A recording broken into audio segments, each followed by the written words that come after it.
نبی کے معنی تو بچوں کو معلوم ہے۔ میلاد لفظ جو ہے اس کے معنی ہے پیدائش۔ مساجد، مسجد کی جمع۔ شب برات، جس کو مختصر کر کے عام طور پر لوگ شبرات بھی بول جاتے ہیں، شب برات، یہ شعبان کے مہینے کی 14ویں اور 15ویں تاریخ کی درمیانی رات ہے۔ برات کے معنی قسمت کے ہیں۔ شب معراج 26-27 رجب کی درمیانی رات، جب رسول اللہ صلی اللہ علیہ وآلہ وسلم کو معراج نصیب ہوئی۔ روایت ہے کہ وہ سفر پر گئے، ان کو حضرت جبرائیل علیہ السلام لے کے گئے اور اوپر گئے، اللہ تعالیٰ سے قریب گئے۔ معراج کے معنی اوپر جانا کے ہیں۔ مہم، کوئی بڑا یا مشکل کام ہو تو اسے مہم کہتے ہیں۔ لوگ مہم پر جاتے ہیں، جیسے اگر پہاڑ کی چوٹی سر کرنا ہو مثال کے طور پر تو اسے مہم کہا جائے گا۔ اب ہم آتے ہیں متن سے متعلق تشریحات کی جانب۔ فطرانہ کیا ہے اور کیوں دیا جاتا ہے؟ اور جب آپ لفظ فطرانہ کی وضاحت کریں گے بچوں کے سامنے تو پھر آپ بات شروع کریں گے عید الفطر سے۔ اب فطر اور فطرانہ، پہلے تو آپ بچوں کو یہ بتائیں گے کہ یہ رمضان کا صدقہ ہے جو عید کی نماز سے پہلے غریبوں کو دیتے ہیں، یعنی رمضان کے روزے رکھنے کے بعد رمضان کا مہینہ پورا ہوا تو اس خوشی میں نماز پڑھنے سے پہلے عید غریبوں کی مدد کے طور پر فطرانہ دیا جاتا ہے، اور یہ اس کا اسلام میں ایک ریٹ بھی مقرر ہوتا ہے کہ فی کس، یعنی ایک خاندان کے جتنے افراد ہیں تو فی کس کے حساب سے فطرانہ دیا جاتا ہے۔ اور اس عید کو اسی لیے عید الفطر کہا جاتا ہے کہ جس میں فطرانہ دیا جائے۔ عید الاضحیٰ کس واقعے کی یاد میں منائی جاتی ہے؟ آپ بچوں کو بتائیں گے کہ حضرت ابراہیم علیہ السلام اللہ کے حکم پر اپنے بیٹے حضرت اسماعیل علیہ السلام کو ذبح کرنے پر تیار ہوئے، اور اللہ تعالیٰ کو یہ بات بھی بہت پسند آئی کہ اللہ کا حکم مانا گیا اور حضرت ابراہیم اپنے بیٹے کی قربانی کے لیے تیار ہو گئے۔ تو پھر اللہ تعالیٰ کے حکم سے حضرت اسماعیل کی جگہ ایک دمبا رکھ دیا گیا۔ عید میلاد النبی صلی اللہ علیہ وآلہ وسلم کیوں منائی جاتی؟ اوپر ہم پڑھ چکے ہیں میلاد کے معنی پیدائش کے ہیں۔ اس کا مطلب یہ ہوا عید میلاد النبی کے صلی اللہ علیہ وسلم کے معنی بتاتے ہوئے بچوں کو آپ 3 الفاظ الگ الگ کر کے ان کے معنی بتائیں گے۔ نبی بچوں کو معلوم ہے، میلاد پیدائش، عید خوشی، یعنی نبی آخر صلی اللہ علیہ وآلہ وسلم کی پیدائش کی خوشی منائی جاتی ہے، اور یہ منائی جاتی ہے 12 ربیع الاول کو، جو نبی آخر صلی اللہ علیہ وآلہ وسلم کی پیدائش مبارک کا دن ہے۔ کرسمس کا درخت کیوں سجایا جاتا ہے؟ پہلے تو آپ بچوں کو بتائیں گے کہ یہ کوئی قدرتی درخت نہیں ہے، یہ ایک مصنوعی درخت ہوتا ہے جس سے کرسمس کی خوشی میں عیسائی سجاتے ہیں اور اس پر روشنیاں لگائی جاتی ہیں۔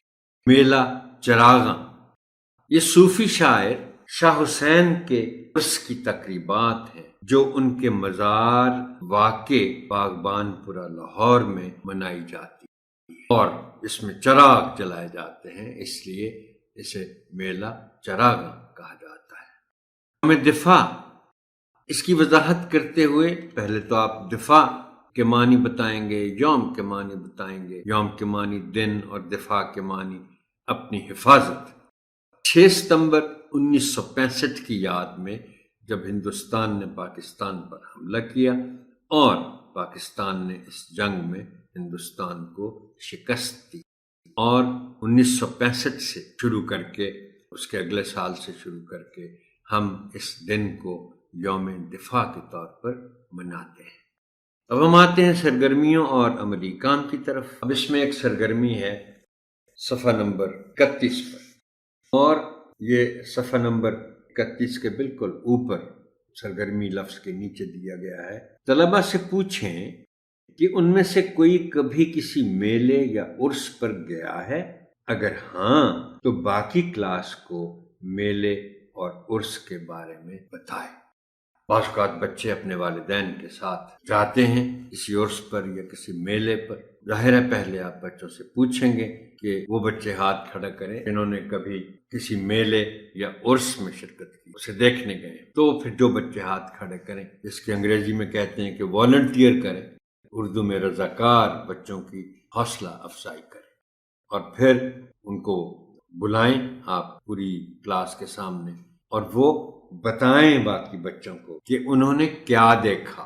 تھوڑے تھوڑے وقت کے لیے آپ چند بچوں کو بلا کے اور ان کو موقع دیں کہ وہ بتائیں کہ انہوں نے کیا دیکھا۔ رضاکار بچوں کی حوصلہ افزائی کریں، پہلے بتایا، اور کوئی حرج نہیں ہے بچوں کی، جس کو کہتے ہیں نا کہ اعتماد سازی کرنے کے، ان کے ہم جماعتوں کو سوالات پوچھنے کی اجازت ہے، اس سے ان کا اعتماد بڑھتا ہے۔ جو بچے جماعت کے سامنے آ کر اپنے تجربات کو بیان کریں گے اور مشاہدات کو بیان کریں گے۔ اگلی سرگرمی ہے کہ یہ صفحہ نمبر 32 پر ہے، عید الفطر کے موقع پر گھروں میں بننے والے پکوان، اور یہ ذرا سوچیں کے تحت سرگرمی ہے، ہم نے اس کو سرگرمی میں تبدیل کر دیا۔ حاصل تعلم اس کا ہے نمبر 1، اور اس میں کہا گیا ہے کہ عید الفطر کے موقع پر آپ کے گھر میں کون سے پکوان بنائے جاتے ہیں۔ مجھے یقین ہے کہ بچے اس سرگرمی میں